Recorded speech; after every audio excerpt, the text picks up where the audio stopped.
శోభా బా కథలకే ఇటు అబ్బా మెల్లగా ఎక్కించుకో బాగా ఎక్కించుకో ఆ పని మనిషి సంఖలో దూరి బాగా ఎక్కించుకో అబ్బా నాకు కూడా ఎక్కినట్టున్నాయి చిచ్చి చిచ్చి చిచ్చి సరిగా చూడండి. మల్లికార్జున్ మల్లికార్జున్ ఏమండి రమేష్ అన్నయ్య గారు పెద్దగా పిలుస్తున్నట్టున్నారు. దాన్ని పిలవడం అనరు, అరవడం అంటారా? మొరగడం అంటారు. సరే ఎందుకంట?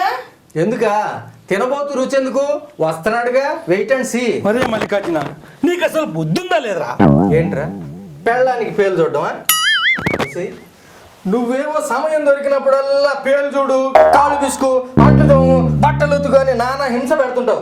వీడేమో అసలు నువ్వు మొగాడివేనా, నీకు బుద్ధుందా లేదా అని అడుగుతున్నాడు. చిచ్చి అంటాడు ఎందుకంటే ఇంట్లో 5 పైసలు పనికిరాడు కానీ బయట బడాయికి తక్కువ లేదు.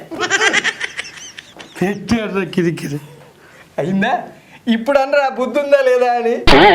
అదే మల్లికార్జున నేనేదో స్నేహితులం కదా అని బుద్ధుందా లేదా అంటే నా చెల్లెల చేత అంతరం తిట్టిస్తావా? ప్రతిరోజు నన్ను తిట్టే కంటే నిన్ను ఎక్కువ తిట్టిందా?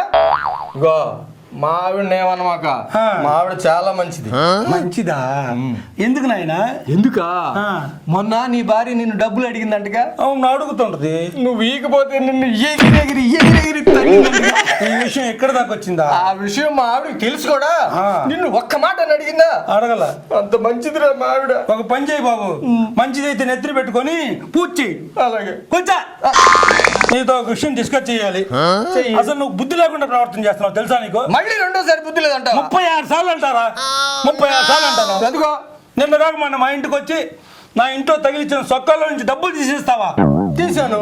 ఏంద్రో మరి ఘోరంగా బుద్ధి లేకుండా తీశాను అని ఈజీగా చెప్పేస్తున్నావు.